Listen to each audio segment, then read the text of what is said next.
आज हम लोग बात करते हैं कि हमारे देश में क्या क्या संपत्ति है। हमारे देश का संचालन संपत्ति के आधार पर संपत्ति के अनुकूल किया जाता है। जिस देश का संपत्ति जितना अधिक होता है उस देश का विकास उतना ही तीव्र गति से होता है, चाहे वो रियल सेक्टर में हो, औद्योगिक सेक्टर में हो या फिर अन्य क्षेत्रों में। तो आज हम देखते हैं कि भारत का संपत्ति क्या क्या है। तो सबसे पहले भारत का संपत्ति, ऐसे बात कीजिए कि देखा जाए तो हमारा देश 1947 के बाद से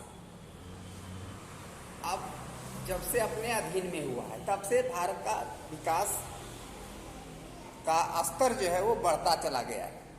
सबसे पहले भारत में एक बजट बनाया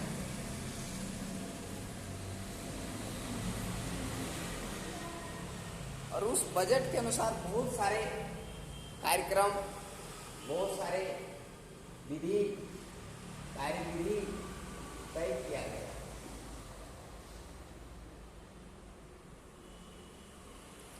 उद्योग का विकास किया गया। अवसंरचना, तीसरा है कि जो यातायात के साधन है, यातायात इसको डेवलप किया गया। ये 3 तरह से विकसित हुआ। पहला जल मार्ग, दूसरा सड़क मार्ग, तीसरा वायु मार्ग। अब ये उद्योग जो है 2 तरह से स्थापित हुआ, लघु और बड़े।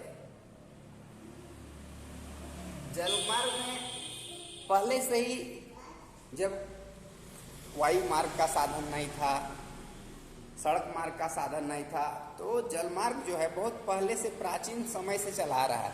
और इसमें लगभग भारत सरकार का 1500 जल पोत, ये भारत की संपत्ति है। अब नौसेना के पास लगभग 3500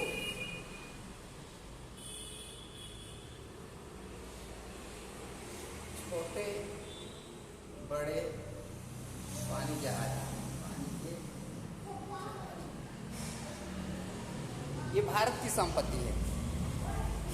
सड़क मार्ग की बात किया जाए तो भारत सरकार के पास लगभग कुछ नहीं तो 5 से 10 लाख गाड़ियां हैं। 5 से 10 लाख ये भारत सरकार की संपत्ति है। और ये गाड़ियां जो है स्टेट गवर्नमेंट से लेके सेंट्रल गवर्नमेंट के विभाग के पास है। एक ऐसा उदाहरण समझिए, अगर रेल मंत्रालय है तो रेल मंत्रालय के पास टोटल अगर 20 गाड़ियां हैं तो वो भारत की संपत्ति है, वो सरकार की संपत्ति है, जनता की संपत्ति है। उसी तरह वायु मार्ग में जितने भी विमान हैं, विमान पतन है, वो सब सरकार की संपत्ति है। लगभग हमको लगता है 250 के आसपास विमान पतन जो सरकार के हैं, जनता की है। और सरकारी जो एरोप्लेन है लगभग 500 के आसपास है। ये सरकार की संपत्ति है, भारत की संपत्ति। अब बात करते हैं कि जो सड़क है, सड़क तो राज्य और केंद्र सरकार मिलकर बनाती है। अधिकतर सड़कें केंद्र सरकार बनाती है और जो सड़कों में लागत आता है वो सरकार की संपत्ति होती है।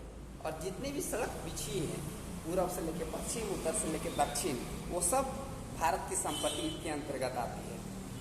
नेक्स्ट हम बात करते हैं कि भारत की संपत्ति को और किस किस में रखा गया है, भारत की संपत्ति और क्या क्या है। तो तो सबसे पहले हम बात करते हैं कि जितने भी सरकारी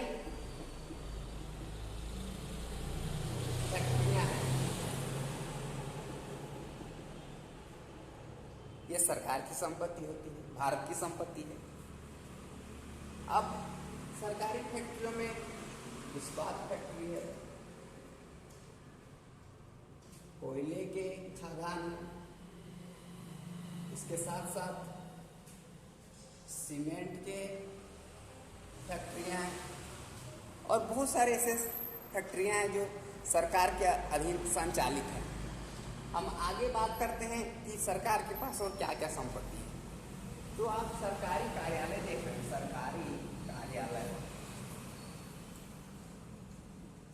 कार्यालय सरकार के पैसे से बनता है, जनता के टैक्स के पैसे से बनता है, तो सरकार की संपत्ति कहलाती है, सरकारी संपत्ति कहलाती है, सरकारी संपत्ति कहलाती है। यह सरकारी संपत्ति जो है ये एक जनता का अधिकार होता है। इस संपत्ति में सरकारी जितने भी तरह का डेवलप होता है उससे फायदा होता है, वो सरकार का फायदा होता है।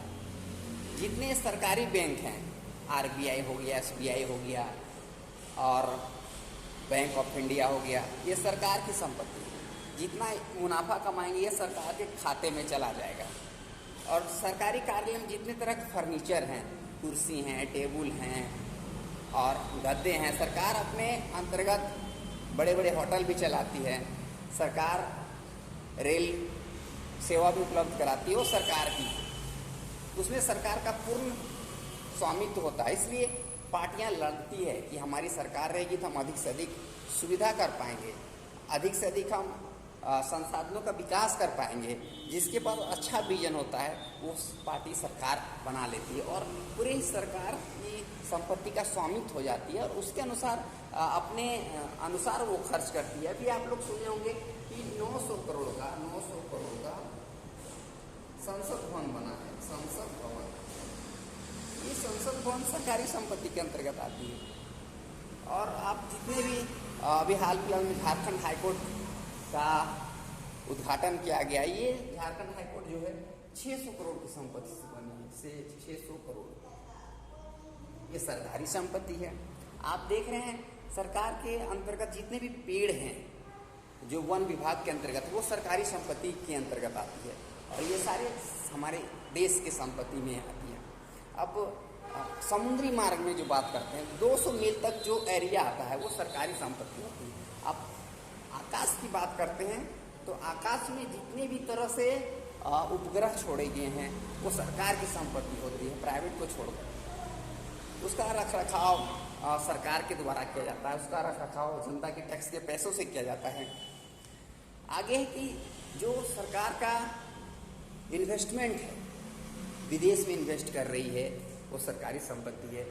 सरकार ने जो बड़े बड़े बैंकों में पैसा जमा कर रखा है वो सरकार की संपत्ति है। आप वर्ल्ड बैंक का नाम सुने होंगे, चाइना बैंक का नाम सुने होंगे, या फिर भारत का जो विदेशी भंडार है वो सरकार की संपत्ति होती है।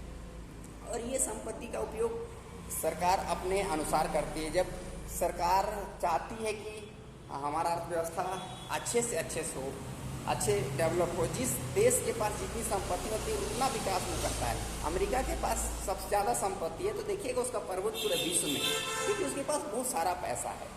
इस तरह हम देखते हैं कि जितनी भी सरकारी संपत्ति हैं सबका सुरक्षा करना भी एक हम लोग का जिम्मेदारी है। इस बार आप लोगों ने देखा होगा कि 22-23 में 23-24 के लिए 45 लाख करोड़ का बजट तय किया गया। यह सरकारी संपत्ति है।